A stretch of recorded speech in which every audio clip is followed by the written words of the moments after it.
En même temps, ces projections, nous avions convenu de les faire en compagnie d'Étienne Cornevin, qui est l'auteur de ce projet, et qui devait introduire chacune des projections et être là pour éventuellement discuter au terme des films, parce que ce sont des films qui, vous le verrez, donnent plus de matière. On a envie de continuer. Ce pas des films qui vont vous apporter des réponses définitives, du moins je l'espère. Moi, c'était comme ça pour moi. Étienne Cornevin est décédé 2 semaines après m'avoir confirmé les dates, la présence des réalisateurs qui ont réalisé ces films avec lui. Donc nous concevons ces projections aussi comme un hommage à Étienne. Je ne vais pas parler longtemps, juste une chose pour un peu le rendre présent ou l'évoquer, parce que c'est assez difficile de décrire brièvement Étienne, qui était éditeur, philosophe, journaliste, écrivain. Je me souviens d'une exposition qui s'appelle... J'ai tellement peu aimé cette exposition que j'en ai oublié le titre. Au Centre Pompidou, il y a 5-6 ans, sur le sous-titre, c'était l'art tchèque. Je laisse, si vous voulez. Oui. Les promesses du passé. Voilà, promesses du passé. Donc c'était la Bohème, la Pologne, la Hongrie, la Slovaquie, et ça devait couvrir la période des années 80-90, donc la période de la transition au moment de la chute du régime communiste. Nous étions un peu tombés des nues de voir que les artistes qui avaient été choisis étaient des artistes qui étaient intéressants, mais qui n'étaient pas du tout, à notre sens, représentatifs ni du changement, ni même de ce qui se faisait de plus intéressant dans les années 80 et dans les années 90. Nous étions passablement frustrés pour une fois qu'il y avait des artistes de nos pays au Centre Pompidou de voir cette conception. Et puis je vois apparaître un article qui exprimait tout cela d'une manière mais absolument limpide, par un Français, parce que Étienne n'était pas en partie slovaque, à voir, et qui en gros disait que le choix des artistes s'était fait clairement par rapport à ce que les commissaires avaient vu l'année précédente à la Biennale de Venise. Ceci expliquait cela. Et alors l'article qui est dans ce numéro de la revue d'IGEA et qui est en ligne, retracé, en faisait une histoire un peu de toute cette période à travers, à la fois d'un point de vue historique, d'un point de vue politologique, à la fois d'un point de vue des relations franco-tchèques, rappeler les principales expositions des artistes de ces pays en France. Bien sûr, cet article était un article d'Étienne, et il faudrait le lire, mais rien qu'à vous faire passer le coffret en vous envoyant la graphie des titres et comment les choses sont conçues, je crois que cela vous dit comment Étienne écrivait. Ces textes souvent étaient en plusieurs couleurs, avec des polices différentes. Un de ses grands sujets, bien sûr, c'était les livres monstres. Nous avions travaillé avec lui sur des livres de Varachal et de Comenius, mais les expositions qu'il a faites ou les différents projets, ce n'étaient pas toujours des choses qu'on peut définir d'exposition au sens classique. Autour des livres monstres, c'était formidable. Et je crois que je vais m'arrêter là pour l'instant, parce que nous sommes 3 à dire chacun notre petit mot. Voilà, et juste vous inviter, si vous le voulez, à venir voir les autres films de ce cycle, à jeter un coup d'œil au site internet de la revue Nouvelles Hybrides, qui reste en ligne, au catalogue de la maison d'édition du Céphalophore entêté, ça vaut le détour. Tout ce projet donc donné par Étienne, et je passe la parole à Daniel Kovic, qui est le directeur de l'Institut slovaque de Paris. Moi je préférais que ce soit Alain qui présente le film, mais j'ai juste un petit mot de clôture, si ça vous apprend.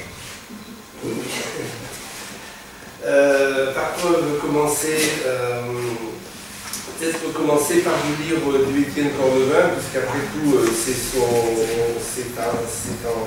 en son hommage que tout ceci est organisé, et d'autant plus que vous ne verrez absolument pas Étienne Cornevin dans les 6 films que nous avons réalisés, parce qu'il refusait absolument d'apparaître à l'image. Vous l'entendrez beaucoup, mais vous ne le verrez pas. Donc, Je vais vous lire pour rebondir sur ce que disait M. Palinchek à l'instant sur cette exposition. Ça vous donne une idée comment ça a germé, comment le projet a germé dans sa thèse. De l'eau a passé sous les ponts, ceux de Prague et de Bratislava comme ceux de Paris, mais on en est toujours au même point. Le public français a une idée pique caricaturale de la partie de l'histoire de l'art qui s'est jouée dans ce pays, que beaucoup ont encore du mal à situer sur une carte. Il y a tout un travail d'exposition, de traduction, d'études, d'enregistrement, de filmage, de publication qui reste à faire et ce sera nécessairement un travail collectif et de longue haleine.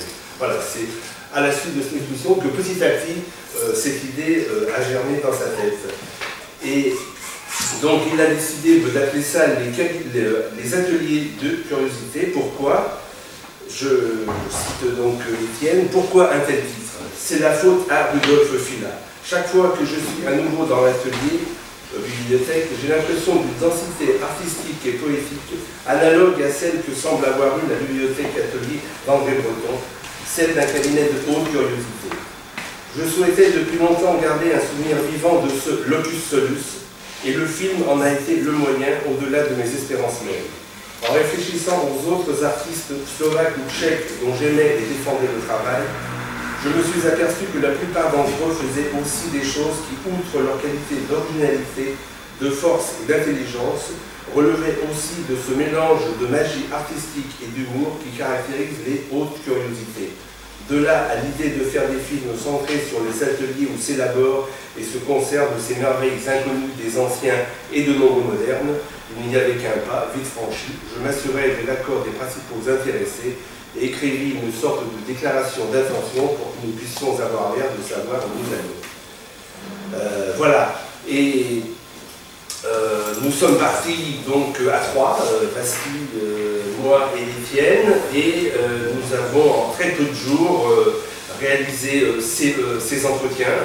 Ça s'est fait en une seule prise, aucune répétition, tout s'est fait sur la confiance et l'amitié qu'Étienne et ses artistes avaient réciproquement, et donc ils nous ont fait confiance aussi. Après tout, ils ne nous connaissaient pas, ils n'étaient pas forcés de penser qu'on allait le respecter de leur travail, mais comme Étienne était là, il a été le go-between, le traducteur et le conducteur de ce projet.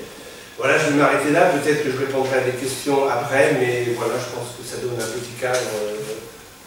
Voilà. Merci. Alain, merci Jean-Gaspard. Pour l'Institut slovaque, je suis très heureux que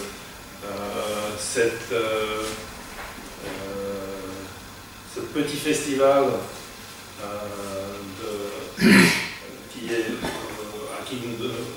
que nous devons à Alain Bastille et notre cher ami décédé Étienne Cornevin, c'est en fait un petit festival de 6 films. C'est des lundis Étienne Cornevin et Alain Bastille compte sur le thème des ateliers de curiosité. C'est formidable que ces 6 portraits de personnages slovaques bien définis dans tous les contextes, quel que soit le contexte, soient présentés ici au centre tchèque. D'après ce que je sais, il y avait l'intention aussi de faire des ateliers de curiosité Prague.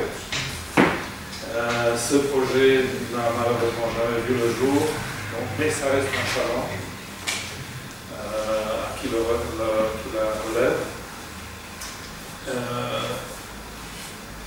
Point final, le film que vous allez voir ce soir est celui sur le doyen du pata surréalisme et un esprit très libre, pata surréalisme en Slovaquie, et un esprit très libre, Albert Ranuchin, dont on a fait une exposition de ces collages que vous allez voir en cours de ce film, parce que c'est un récit de 12 12 questions et 13 collages. Oui, quelque chose comme ça. Dans cet ordre. C'est ça, oui.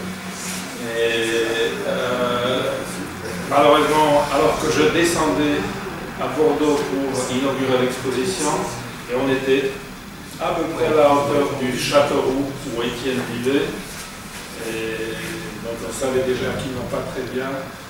C'est à ce moment-là que Arlette Corlevin, à la fin de sa vie, nous a appelé qu'il est décédé. Donc, dans toutes ces manières, il reste un esprit libre, même posthume. Voilà. Donc, je vous souhaite une belle projection et j'espère que ça vous donnera envie de voir les projections suivantes, les portraits suivants.